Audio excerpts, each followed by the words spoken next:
জাপানের ভক্তরা, জাপানের ফলোয়াররা as a part of their celebration তারা খেলার পরে পুরো স্টেডিয়ামের সব ময়লা আবর্জনা ক্লিন করে তারপরে বিদায় নিয়েছে।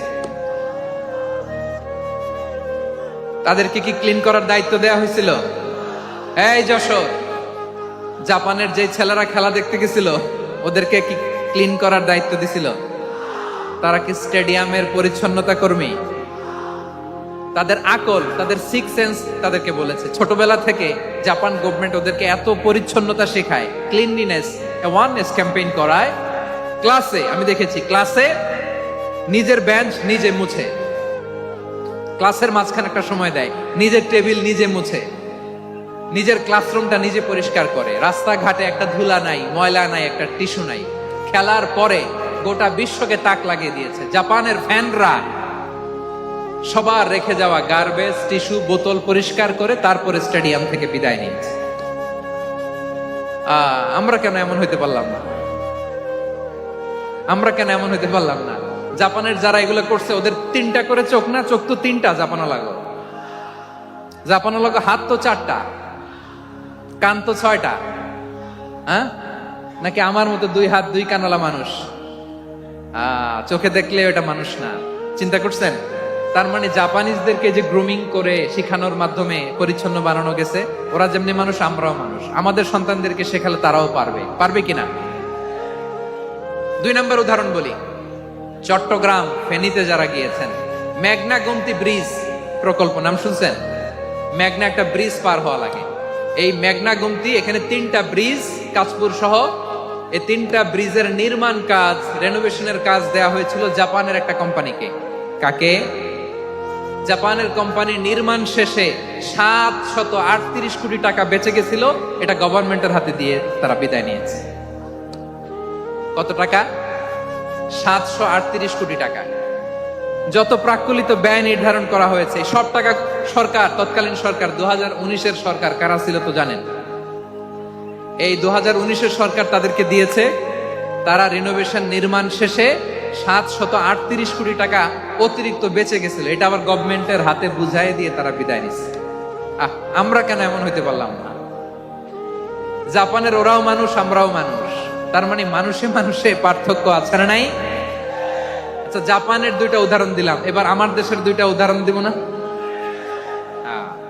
বাংলাদেশের 2টা উদাহরণ দিই। 1 নম্বর উদাহরণ, গত সপ্তাহে আপনারা জানেন কক্সবাজার আমার একটা প্রোগ্রাম ছিল, তো হেলিকপ্টারে গিয়েছিলাম। ফেনী জেলা যখন পার হচ্ছি আমি দেখলাম 3টা উইন্ডমিল। উইন্ডমিল চিনেন তো? বিশাল পিলার, 3টা 4টা পাখা থাকে। বায়ু বিদ্যুৎ কেন্দ্র, বাংলাদেশের প্রথম বায়ু বিদ্যুৎ কেন্দ্র এটা। মুহুরী প্রজেক্ট বলে এটা, সম্ভবত মুহুরী প্রজেক্ট। তো সাগরের বাতাসের ঝাপটায় এটা ঘুরে এনার্জি হয়, ইলেকট্রিসিটি উৎপাদন হয়। তো আমি পাইলটকে বললাম, ভাই এগুলো থেকে কেমন ইলেকট্রিসিটি উৎপাদন হয়? কয়, হুজুর একটুও হয় না, কিছুই হয় না। কিছুই হয় না মানে? বলে, হুজুর বাংলাদেশে যত উইন্ডমিল আছে এটার পাখা একটাও ঘুরে না। আল্লাহ, বলেন কি? তাহলে এই যে কোটি কোটি টাকা ব্যয় করে যে উইন্ডমিল, কয় হুজুর ভিতরে ফিটফাট, উপরে ফিটফাট, ভিতরে সদরঘাট। তার মানে কোটি কোটি টাকা দিয়ে এই উইন্ডমিল বানায়, এখানে কিছু নাই। দুর্নীতির আড্ডাখানা, আখড়াখানা বাংলাদেশ, ঠিক কিনা বলেন? আয় রে, জাপানিজরাও মানুষ, আমরাও মানুষ। আমার এক নিকটাত্মীয় সরকারি চাকরিজীবী, উনি আমাকে বললেন, বাংলাদেশের আরেকটা উদাহরণ দেখি। উনি আমাকে বললেন যে প্রতি বছর আমাদের অফিসের ফার্নিচার চেঞ্জ করে। আমি বললাম, প্রতি বছর ফার্নিচার চেঞ্জ করে কেন? বলে যে ফার্নিচার নতুন পারচেজ করলেই তো এখানে টাকা, নতুন কিনতে পারলেই টাকা, নতুন উন্নয়নের সবক শোনাতে পারলেই টাকা। প্রথম আলোর রিপোর্ট, কি আলো? প্রথম আলোর রিপোর্ট, গত 15 বছরে উন্নয়নের নামে লুটপাট হয়েছে প্রায় 3.25 লাখ কোটি টাকা। কার রিপোর্ট? আমাদের বানানো কথা। প্রথম আলোর রিপোর্ট। গত 15 বছরে কারা ছিল জানেন তো? হ্যাঁ, শুধু ওনাদেরকেই দোষ দিয়ে লাভ নাই। স্বাধীনতার পর থেকে শুধু শাসকের হাত বদল হয়েছে, আমরা কিছু পাই নাই, ঠিক কিনা বলেন? শুধু ওনাদের দোষ দিয়ে কি লাভ? একদল খাইছে, আরেক দল খাওয়ার জন্য রেডি হয়ে আছে। আমরা এরকম চাই না। আমরা চাই স্বাধীন সার্বভৌম বাংলাদেশ, আমরা চাই দুর্নীতিমুক্ত বাংলাদেশ। আমি নিউজটা যে কতবার বললাম, এটা কি সম্ভব? 3.25 কোটি টাকা লুটপাট, মানে লুটপাট করতে করতে এদেশের জনগণকে ফুটপাতে বসাই দিচ্ছে। প্রিয় ভাইয়েরা, জাপানের মানুষও মানুষ, আমরাও মানুষ। সিদ্ধান্ত আপনার, কোন মানুষ হবেন, ভালো মানুষ না খারাপ মানুষ? আজকের আলোচনার বিষয় হচ্ছে মানব সম্পদের উন্নয়ন, human resource development. It's a process to increase the capacity of knowledge, skill, capacity of the people of a country. একটা দেশের মানুষের জ্ঞান, তাদের দক্ষতা কি করে বাড়ানো যায়, বাড়িয়ে দেশের উন্নয়ন করানো যায়, এটাই হচ্ছে মানব সম্পদ উন্নয়নের মূল কথা। তাহলে মানব সম্পদ হচ্ছে একটা দেশের সবচাইতে শক্তিশালী পুঁজি। প্রাকৃতিক সম্পদ, খনিজ সম্পদের চেয়েও দামি হচ্ছে মানব সম্পদ। আমার প্রিয় যশোর, প্রাকৃতিক সম্পদ, খনিজ সম্পদের চেয়ে দামি সম্পদ কি সম্পদ? আল্লাহ তাআলা দয়া করে আমাদেরকে এই মানব সম্পদ দিয়েছেন। আসুন আমাদের এই মানুষগুলোকে আমরা সোনার মানুষ বানাই। রাজি আছেন তো সবাই? রাজি আছেন? মানুষ পারে না এমন কোনো কিছু নাই, চাইলে সব পারে। এজন্য মানুষকে তারবিয়া দিতে হবে, যথাযথভাবে তাদেরকে গড়তে হবে। আসুন আমরা সিরাতের আয়নায় বিশ্বনবীর জীবনী থেকে দেখি তিনি কিভাবে হিউম্যান রিসোর্সকে ম্যানেজ করতেন, বিশ্বনবী কিভাবে এই মানব সম্পদকে ম্যানেজ করতেন। বিশ্বনবী he was a very good talent hunter, চৌকস ট্যালেন্ট হান্টার ছিল। কার মধ্যে কি ট্যালেন্ট আছে দেখলেই বুঝে ফেলতেন। সুবহানাল্লাহ পড়বেন না? কি নবী আমরা পেয়েছি! He was a very good talent hunter. আমার নবী তিনি চৌকস ট্যালেন্ট হান্টার ছিলেন। কার মধ্যে কি প্রতিভা বের করতেন, ওই প্রতিভাকে ইসলামের কল্যাণে কাজে লাগাতেন। সুবহানাল্লাহ বলেন। যাকে যেই জায়গায় সেট করলে ভালো হবে তাকে ওই জায়গায় সেট করতেন। কয়েকজন সাহাবীর জীবনী শোনাই। আবু মাহজুরা রাদিয়াল্লাহু তাআলা আনহু, মক্কার মুয়াজ্জিন, আগে ছিল মুশরিক, পরে হইছেন মুমিন। উনি কিভাবে মুমিন হইলেন এই ঘটনাটা একটু আপনাদের শোনাতে চাই। হুনাইনের যুদ্ধ, 8ম হিজরি, বিষ্ণু ঈসা ইসলাম হুনাইনের যুদ্ধ শেষে ফিরতেছেন। পথিমধ্যে বেলাল রাদিয়াল্লাহু তাআলা আনহু, 8ম হিজরি। কত হিজরি? সবাই বলেন না একটু, কত হিজরি? 8ম হিজরিতে হুনাইনের যুদ্ধে রাসূল সাল্লাল্লাহু আলাইহি ওয়াসাল্লাম ফিরে আসতেছেন মদিনায়। পথিমধ্যে বেলাল রাদিয়াল্লাহু তাআলা আনহু আযান দিচ্ছেন। কি দিচ্ছেন? তো পাশে ছিল মুশরিকদের একটা পল্লী, কিছু মুশরিক তরুণ, কিছু অমুসলিম কিশোর, তারা আযানকে ব্যঙ্গ করতেছে। আমাদের বাংলায় মুখ ভেঙ্গানো বলে আর কি। বেলাল রাদিয়াল্লাহু তাআলা আনহু আযান দিচ্ছেন, ওই বাচ্চাগুলো মুশরিক, তো ওরা আযানকে ব্যঙ্গ করতেছে, বিকৃতি করে ওরাও আযান দিচ্ছে। উদ্দেশ্য হচ্ছে আযানকে নিয়ে ঠাট্টা করা। উদ্দেশ্য, ব্যাপারটা মনে কষ্ট পাওয়ার মতো ব্যাপার না? কিন্তু বিশ্বনবী ওইখানে দেখেন কি খুঁজলেন। বিশ্বনবী খেয়াল করলেন অমুসলিম কিশোরদের মধ্য থেকে একটা কিশোরের গলাটা বড় দরাজ গলা, কণ্ঠটা বড় সুন্দর।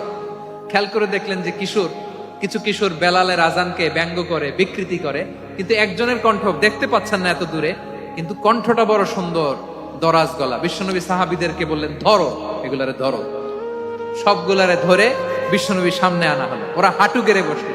বিশ্বনবী বললেন, তোমাদের মধ্যে কে যেন ব্যঙ্গ করে আযান দিচ্ছিল, তার গলাটা বড় উঁচু, গলার বেসটা বড় মজবুত, মেলোডিয়াস, সুমধুর কণ্ঠ। কে? আবু মাহজুরা বলে, আমার বন্ধুরা সবাই আমার দিকে আঙ্গুল দেখায়, আমি পড়ে গেছি বিপদে। রাসূল সাল্লাল্লাহু আলাইহি ওয়াসাল্লাম বাকি অমুসলিম তরুণদেরকে ছেড়ে দিলেন, বললেন তোমরা যাও। এবার আবু মাহজুরারে পাইছে। আবু মাহজুরার চুলের মধ্যে হাত দিলেন বিশ্বনবী, মাথায় হাত দিয়ে বললেন, এবার আযান দাও দেখি। আবু মাহজুরা বলে, আমি তো আযান দিতে জানি না, কারণ আমি তো বেলালেরটা শুইনা দিছি, আমার তো মুখস্থ নাই, আমি তো আযান দিতে জানি না। বিষ্ণু বললেন, জানো না? তাহলে আসো আমি তোমারে শিখাই দেই। সুবহানাল্লাহ পড়ে। আবু মাহজুরা হাঁটু গেড়ে বসে, বিশ্বনবীর মোবারক হাত আবু মাহজুরার চুলের মধ্যে। বিশ্বনবী আযানের মুআল্লিম আবু মাহজুরাকে বলতেছে, ঠিক আছে তোমারে শিখাই দিচ্ছি, আমি যা যা বলবো আমার সাথে সাথে বলো, পারবা? আবু মাহজুরা বলে, পারবো। বিশ্বনবী আযান দিচ্ছেন, মাথায় হাত দিয়ে আল্লাহু আকবার,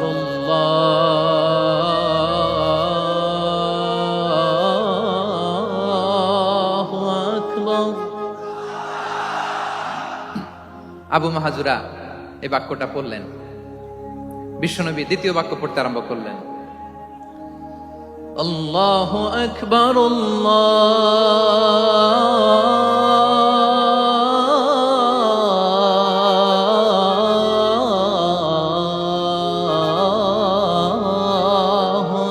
আকবার। আবু মাহাজুরা এই বাক্যটাও বললেন। বিশ্বনবী আবু মাহাজুরার মাথার মধ্যে হাত দিয়ে তৃতীয় বাক্য বললেন, আশহাদু আল্লা ইলাহা ইল্লাল্লাহ।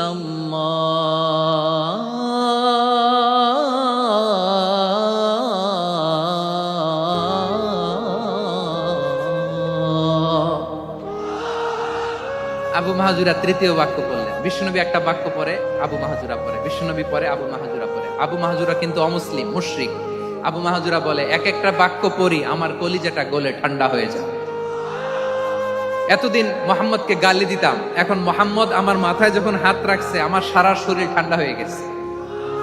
বিশ্বনবী আজান শিখাচ্ছেন, একটা একটা বাক্য পড়ে আবু মাহাজুরাও পড়ে, বিশ্বনবী পড়ে আবু মাহাজুরাও পড়ে। পুরো বাক্যগুলো যখন শেষ, আজান শেষ, আবু মাহাজুরাও যখন পুরো আজান করলেন, আবু মাহাজুরা বললেন, এতদিন মোহাম্মদের চেহারা দেখলে আমার ঘৃণা লাগতো, আজ থেকে মোহাম্মদের চেহারার চেয়ে প্রিয় চেহারা আমার কাছে নাই। আবু মাহাজুরা বললেন, ও মুহাম্মদ, আজানের বাক্য তো আপনি আমারে শেখালেন, এখানেই শেষ করবেন না, আপনি আমারে পড়ায় দেন লা ইলাহা ইল্লাল্লাহ মুহাম্মাদুর রাসূলুল্লাহ সাল্লাল্লাহু আলাইহি ওয়াসাল্লাম। বিশ্বনবীর সাথে দাঁড়িয়ে উনি শাহাদা পড়ে মুসলমান হয়ে গেলেন। এবার আবু মাহাজুরা বলে, ইয়া রাসূলুল্লাহ, ইয়া হাবিবাল্লাহ, আমি মুমিন হয়েছি, মুসলমান হয়েছি,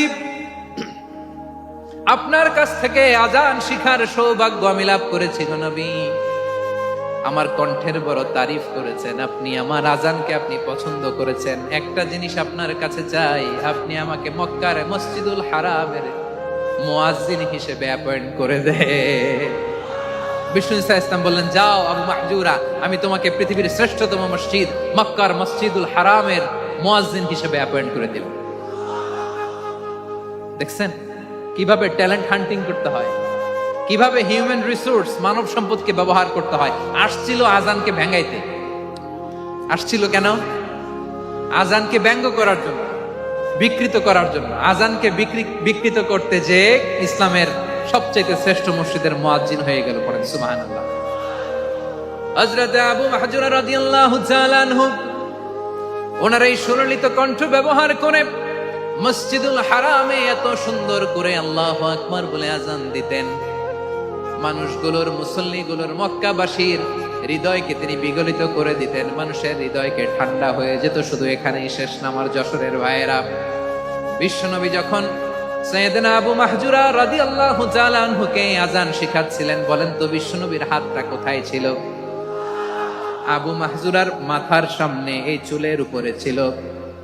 আবু মাহজুরা ওই স্মৃতিটাকে ধারণ করবার জন্য, ওই স্মৃতিকে বহন করার জন্য বিশ্বনবীর মোবারক হাত আবু মাহজুরার কপালের চুলের যেই জায়গায় লেগেছে, মৃত্যুর আগের দিন পর্যন্ত আবু মাহজুরা মাথার ওই চুলে কোনোদিন ছুরি আর কামার লাগায় নাই,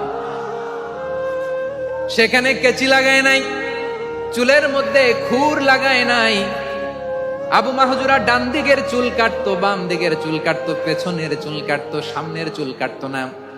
আবু মাহজুরা রাদিয়াল্লাহু তাআলা আনহুর সামনের চুলগুলো বড় হতে হতে যখন এত বড় হয়ে যায়, তিনি চুলগুলো পেঁচিয়ে মাথার মধ্যে রাখতেন।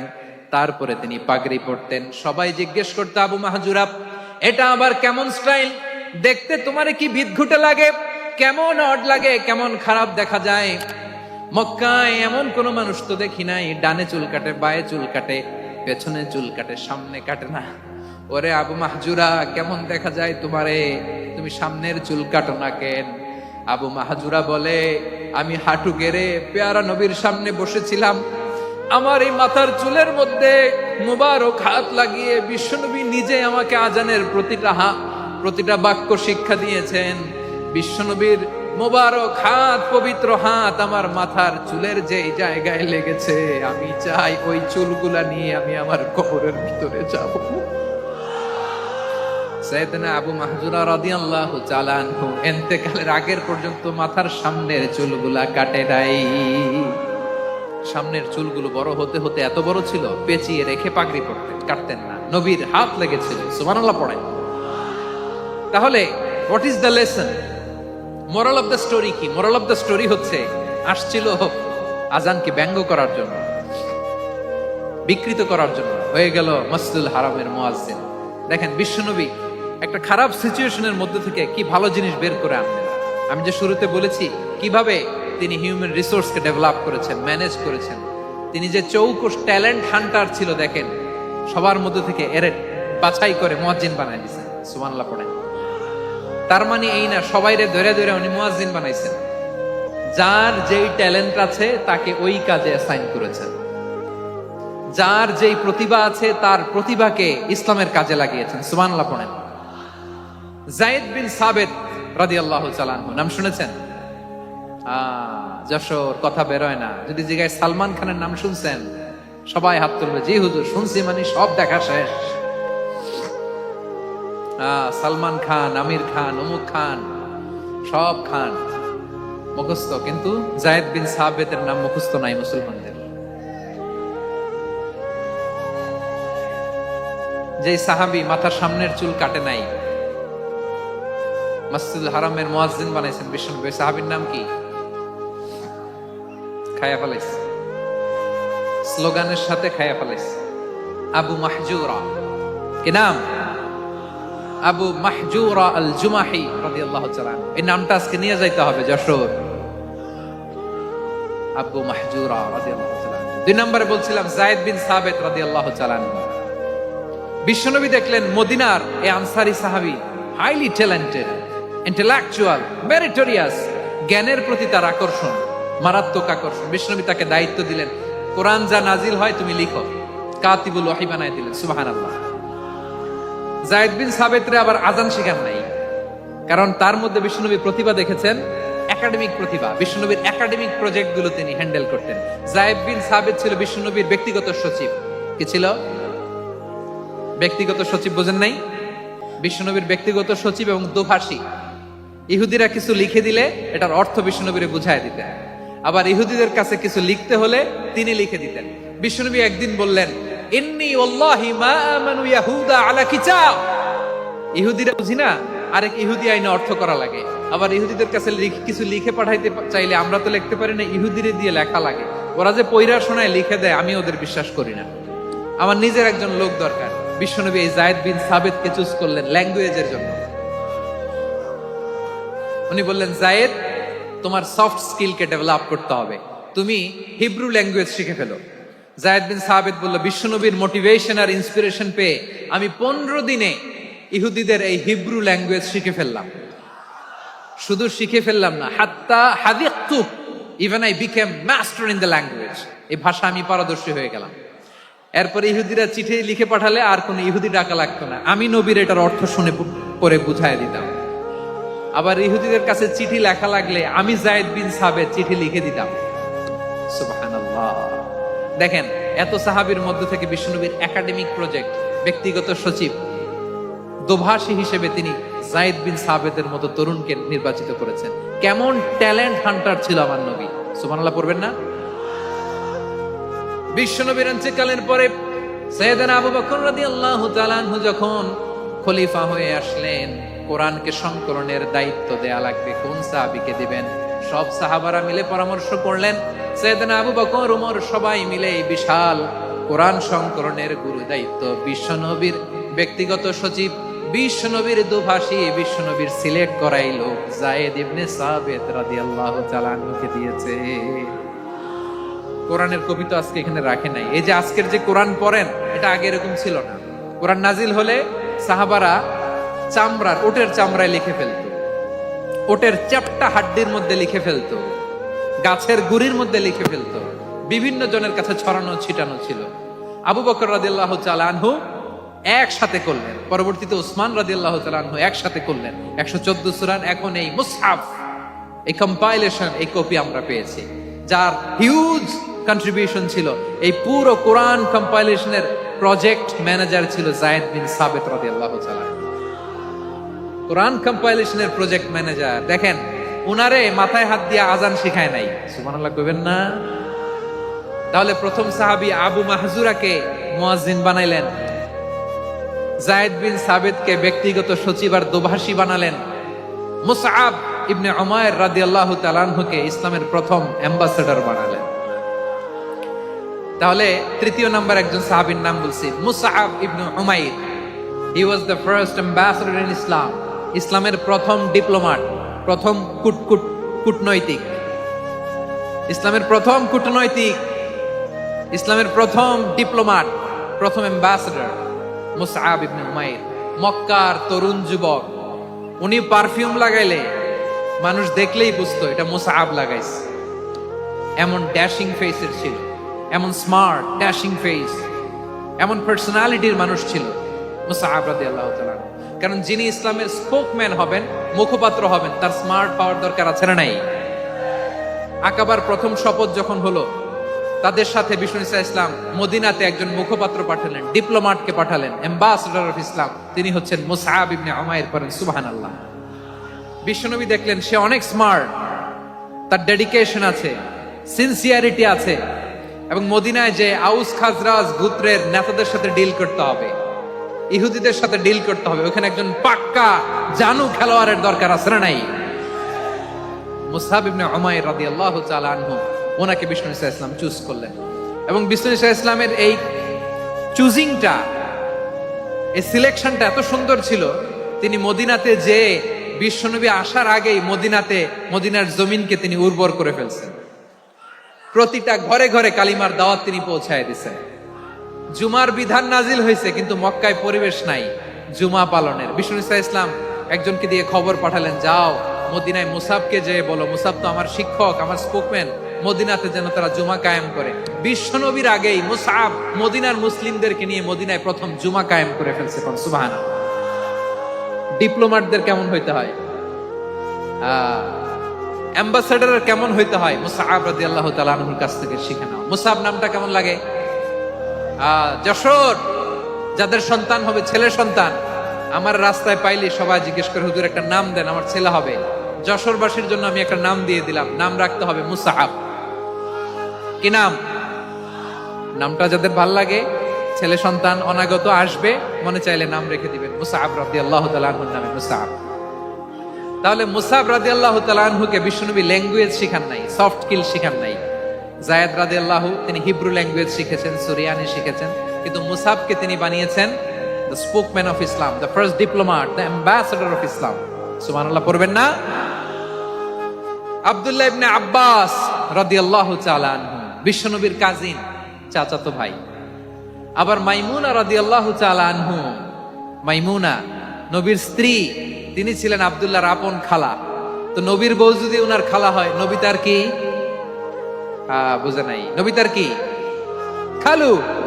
তাহলে সম্পর্ক অনেক গভীর, কাজিন আবার খালু। ছোট্ট মানুষ, তাই রাতে মাঝে মাঝে ঘরে থাকতো। বিশ্বনবী দেখলেন আব্দুল্লাহ যেহেতু আমার ঘরে ঢুকতে পারে, আব্দুল্লাহরে এই উম্মতের বড় শিক্ষাবিদ বানাইতে হবে। কথা বোঝে নাই? আব্দুল্লাহকে কি বানাইতে হবে? শিক্ষাবিদ, এডুকেটর অফ দিস উম্মাহ, এই উম্মার শিক্ষাবিদ বানাইতে হবে। তাই আব্দুল্লাহ ইবনে আব্বাসকে বিশ্বনবী হাতে কলমে শিক্ষা দিয়েছেন। উনাকে বিশ্বনবী হাতে কলমে শিক্ষা দিয়েছেন, যেহেতু উম্মতের শিক্ষাবিদ হবেন, এডুকেটর হবেন। তো বিশ্বনবী রাতে যখন তাহাজ্জুদ পড়তেন, ছোট্ট আব্দুল্লাহ ঘরে থাকতো। বুঝতে পেরেছেন? ছোট্ট মানুষ তো ঘরে থাকতো। তো বিশ্বনবী তাহাজ্জুদের জন্য একবার দাঁড়িয়েছেন, ছোট্ট আব্দুল্লাহ ওযু করে দাঁড়াইছে। আচ্ছা বলেন তো, ইমাম আর মুসল্লি মোট যদি দুইজন হয়, একজন ইমাম একজন মুসল্লি, তো মুসল্লি ইমামের কোন দিকে দাঁড়াবে? ডানে দাঁড়াবে। ছোট্ট আব্দুল্লাহ বুঝে নাই, বিশ্বনবী তাহাজ্জুদ শুরু করেছেন, উনি ইক্তেদা করছেন আর দাঁড়াইছেন বায়ে। কোথায় দাঁড়িয়েছেন? আব্দুল্লাহ বলেন, যখন আমি বায়ে দাঁড়ালাম, আখাযা রাসূলুল্লাহ সাল্লাল্লাহু আলাইহি ওয়াসাল্লাম উযুনি আল ইউমনা ইয়াফতিলুহা, বিশ্বনবী নামাজরত অবস্থায় আমার কান ধরে টেনে আমার ডান দিকে এনে দাঁড় করায় দিলেন। পড়েন সুবহানাল্লাহ। দেখেন, হাতে কলমে শিক্ষা। আর জীবনে ভুল হবে? কথা কয় না, আর ভুল হবে? আর ভুল হবে না। এভাবে বিশ্বনবীর অনেক সঙ্গ পেয়েছেন, সফর করেছেন, একই বাহনে বসেছেন, এক বাহনে বসে লম্বা নাসিহত করেছেন, বলেছেন ইয়া গোলাম ইহফাদিল্লাহ ইয়াহফাজকা ইহফাদিল্লাহ তাজিদহু তুজাহাক ইদা সাআলতা ফাসআলিল্লাহ ওয়া ইদা ইসতাআনতা ফাসতাইন বিল্লাহ। আল্লাহর বিধান মানো, আল্লাহর বিধান রক্ষা করো, আল্লাহ তোমায় রক্ষা করবে। আব্দুল্লাহ, চাইতে হলে আল্লাহর কাছে চাও, সাহায্য চাইতে হলে আল্লাহর কাছে সাহায্য চাও। মনে রাখো, গোটা বিশ্বের সবাই যদি তোমার সাহায্য করতে চায় ততটুকুই করতে পারবে যতটুকু আল্লাহ তোমার নসিবে রেখেছে। গোটা বিশ্ব যদি তোমার বিরুদ্ধে ষড়যন্ত্রে দাঁড়িয়ে যায়, ক্ষতি ততটুকু করতে পারবে যতটুকু তোমার জন্য বরাদ্দ আছে। এর বাইরে কিছু করতে পারবে না। আওয়াজ করে বলেন ঠিক কিনা? এভাবে হাতে কলমে শিখিয়েছেন, বিশ্বনবীর সঙ্গ পেয়েছেন। উনাকে বিষ্ণু ইসলাম শিক্ষাবিদ, এডুকেটর অফ দিস উম্মাহ হিসেবে সিলেক্ট করেছেন, হাতে কলমে শিখিয়েছেন। বিশ্বনবী একবার প্রকৃতির ডাকে সাড়া দিয়ে এসেছেন। এখন কি করতে হবে? নামাজের জন্য অজু করতে হবে। বিশ্বনবী এসেই দেখেন অজুর বদনায় পানি ভরা, খুশি হয়ে গেলেন। বললেন কে রেখেছে পানি? একজন বলল আব্দুল্লাহ রেখেছে। বিশ্বনবী অত্যন্ত খুশি হলেন। খুশি হয়ে একটা দোয়া করলেন, বললেন আল্লাহুম্মা ফাক্কিহু ফিদ্দীন ওয়া আল্লিমহু তা'ওয়ীল। আল্লাহ, তুমি আব্দুল্লাহকে দ্বীনের বুঝ দিও আর কোরআনের তাফসীর শিক্ষা দিও। বিশ্বনবীর এই দোয়া এমন লাগছে, উনি রাইসুল মুফাসসিরিন, এই পৃথিবীতে যত মুফাসসির ছিল, যত মুফাসসির আসবে, সকল মুফাসসিরের সম্রাট হিসেবে স্বীকৃত হয়েছেন আব্দুল্লাহ ইবনে আব্বাস। বিশ্বনবী ওনারে আজান শিখান নাই, বিশ্বনবী ওনারে ল্যাঙ্গুয়েজ শিখান নাই, বিশ্বনবী ওনারে অ্যাম্বাসেডর বানান নাই, হাতে কলমে শিক্ষা দিয়েছেন। ছোট্ট মানুষ, বিশ্বনবী ইন্তেকাল করলেন। আবু বকরের সময় গেল, ওমরে ফারুকের খেলাফত, তখনও তিনি তরুণ। ওমরে ফারুক রাদিয়াল্লাহু তাআলা আনহু ওনার ক্যাবিনেট মিনিস্ট্রির বৈঠকে এই আব্দুল্লাহ ইবনে আব্বাসকে পাশ দিয়ে বসায় রাখতেন। বয়স্ক সাহাবারা এটা পছন্দ করতো না। তারা বলতো ঘটনা কি, আব্দুল্লাহর মতো ছেলে নাতি আমাদের আছে, এরা কেন রাখে ওমরে ফারুক? ওমরে ফারুক এটা টের পেলেন। তিনি বুঝতে পারলেন যে ক্যাবিনেট মেম্বাররা এটা পছন্দ করে না, ছোট্ট আব্দুল্লাহরে কেন রাখি, কেন যে রাখি এটা একদিন বুঝাবো। একদিন মিটিং এ তিনি সবাইকে বললেন ইদা জাআ নাসরুল্লাহি ওয়াল ফাতহ। এই আয়াত দ্বারা উদ্দেশ্য কি বলেন তো মুরব্বী সাহাবীরা? এক সাহাবী বলেন এই সূরা দ্বারা উদ্দেশ্য, আল্লাহ বলেছেন আমাদেরকে বিভিন্ন ল্যান্ড, বিভিন্ন এলাকা বিজয় করতে হবে। ওমরে ফারুক বললেন না, হয়নি।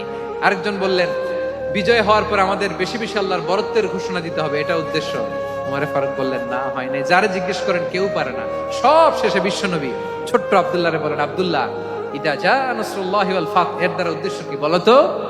ছোট্ট আব্দুল্লাহ বলেন হুয়া আজালু রাসূলিল্লাহ। এই আয়াত দ্বারা বিশ্বনবীর বিদায়কে উদ্দেশ্য নেওয়া হয়েছে। ওমরে ফারুক বললেন হাযা হুয়া, এটাই তো সঠিক উত্তর, এটাই সঠিক তাফসীর এই আয়াতের। কারণ ইদা জাআ নাসরুল্লাহি ওয়াল ফাতহ, যখন আল্লাহর সাহায্য আর বিজয় আসবে, ওয়া রাআইতান নাসা ইয়াদখুলুনা ফি দীনিল্লাহি আফওয়াজা, আপনি দেখবেন দলে দলে, ঢলে ঢলে, বানের পানির মতো মানুষ ইসলামের দিকে ঢুকতেছে। ইসলামের বিজয় হয়েছে। তো ইসলামের বিজয়ের মিশন নিয়ে নবী আসছে, বিজয়ী যখন হয়ে গেছে এখন তো নবীর বিদায় হবে। জোরে বলেন ঠিক কিনা? কোন সাহাবী এই সূক্ষ্ম কথাটা ধরতে পারে নাই, ওই আব্দুল্লাহ ছাড়া। আব্দুল্লাহ যখন উত্তর দিছে, সব সাহাবীদের টনক নড়েছে। এরপর থেকে কোনো ক্যাবিনেট মিটিং এ আর কোন সাহাবারা কোনো প্রশ্ন করে নাই। আওয়াজ করে পড়েন সুবহানাল্লাহ। বিশ্বনবী আব্দুল্লাহ ইবনে আব্বাসকে দ্য এডুকেটর অফ দ্য উম্মাহ, উম্মার শিক্ষাবিদ হিসেবে গ্রহণ করেছেন। আওয়াজ করে পড়তে হবে আল্লাহু আকবার। সাহাবীদের নামগুলো মনে থাকবে? এক নম্বরে আবু মাহজুরা, মুয়াজ্জিন বানাইছেন। যায়েদ ইবনে সাবিত, দোভাষী, ট্রান্সলেটর অফ প্রফেট, এবং তিনি ছিলেন বিশ্বনবীর ব্যক্তিগত সচিব। Musab ibn Umair, the first ambassador and diplomat of Islam. Abdullah ibn Abbas, এই উম্মার সবচেয়ে বড় এডুকেটর, শিক্ষাবিদ। আরেকজন ছিল আব্দুল্লাহ ইবনে মাসউদ রাদিয়াল্লাহু তাআলা। দুই আব্দুল্লাহ, আব্বাস গেল, আরেকজন হচ্ছে মাসউদ। মক্কার তরুণ, ছাগল পালতো মুশরিকের। বিশ্বনবী আর আবু বকর রাদিয়াল্লাহু তাআলা আনহু একবার গেলেন, যে দেখে এই তরুণ দাঁড়ায় আছে। বিশ্বনবী বলেন আমি খুব ক্ষুধার্ত, তোমার কাছে কি দুধ আছে ছাগলের? আব্দুল্লাহ ইবনে মাসউদ বলে আছে। ওয়ালাকিন আনা মু'তামান, যে দুধ আছে এটা আমানতের, আমি দিতে পারবো না। বিশ্বনবী এইটা শুনেই তার টার্গেট করে ফেলছে। আনা মু'তামান, দুধ আছে কিন্তু এটা আমার মালিকের, আমি তো দরদ দেখায় আমার মালিকের দুধ আপনি পথিক, আপনারে দিতে পারি না। বিশ্বনবী টার্গেট করে ফেলছেন, এরে আমার কাজে লাগাইতে হবে। বিশ্বনবী বললেন আচ্ছা ঠিক আছে, দুধ দিও না, কিন্তু এমন ছাগি আছে কিনা যেই ছাগির সাথে কোনো ছাগলের মিলন হয় নাই, তার ওলানে দুধও আসে নাই, বাচ্চাও নাই, এরকম ছাগির থেকে যদি আমি দুধ খাই তাহলে তো সমস্যা নাই। বলতেছে এরকম ছাগির থেকে দুধ খেলে সমস্যা নাই, কারণ এরকম ছাগির ওলান থেকে দুধ আসবেও না। বলতেছে ঠিক আছে, এরকম একটা ছাগি নিয়ে আস। নিয়ে আসা হলো। বিশ্বনবী বিসমিল্লাহ বলে ওই ছাগির ওলানে হাত দিলেন। হাত দিতে দেরি, পুরো ওলানটা দুধে ভরে যেতে দেরি হয় না। বিশ্বনবী আর আবু বকর রাদিয়াল্লাহু তাআলা আনহু দহন করে পেট ভরে খেলেন। এই দৃশ্য আব্দুল্লাহ ইবনে মাসউদের হৃদয়ে দাগ কাটলো। এই মুআজিজা দেখে তিনি বললেন আশহাদু আল্লা ইলাহা ইল্লাল্লাহ ওয়া আশহাদু আন্না মুহাম্মাদুর রাসূলুল্লাহ। তিনি ষষ্ঠ মুসলিম ছিলেন, 6 নম্বর মুসলমান। ওনাকে টার্গেট করে বিশ্বনবী দেখলেন এমন ইন্টেলেকচুয়াল ব্রেন, উনি সূক্ষ্ম সূক্ষ্ম জিনিস বুঝে বেশি, ফিকহি জ্ঞান ওনার মধ্যে বেশি। বিশ্বনবী ওনাকে কোরআনের জ্ঞান শিক্ষা দিতে লাগলেন। উনি বিশ্বনবী সবার কাছে কোরআন শোনায়, কিন্তু বিশ্বনবী নিজে আব্দুল্লাহ ইবনে মাসউদের কাছ থেকে কোরআন শুনতো। বিশ্বনবী একবার বললেন ইকরা আলাইয়া ইয়া মাসউদ। ইবনে মাসউদ একবার শোনাও তো কোরআন দেখি। আব্দুল্লাহ ইবনে মাসউদ বলে আকরাউ আলাইকা ওয়া আলাইকা উনজিল। নবী আপনার উপর কোরআন নাজিল হয় আর আমি আপনার সামনে কোরআন পড়ব। বিশ্বনবী বললেন ইন্নী উহিব্বু আন আসমাআহু মিন গায়রি। আমি নিজে পড়তে যেমনি ভালোবাসি, অন্যে পড়ুক আমি শুনবো, এটাও আমি ভালোবাসি। সূরা নিসা তিনি তেলাওয়াত করে শুনিয়েছেন। এমন সূক্ষ্ম সূক্ষ্ম বিষয় বিশ্বনবী উনাকে ধরিয়ে দিয়েছেন। উনি হয়ে গিয়েছেন আব্দুল্লাহ ইবনে আব্বাস, হয়েছেন রাইসুল মুফাসসিরিন, উনি হয়ে গিয়েছেন ফাকিহুল উম্মাহ। ওনার চাইতে বড় ফকি এই পৃথিবী আর দেখবে না। চিল্লায় বলেন সুবহানাল্লাহ। উনি বলতেন ওয়াল্লাহি ওয়াল্লাহি ইল্লাযী লা ইলাহা গায়রু মা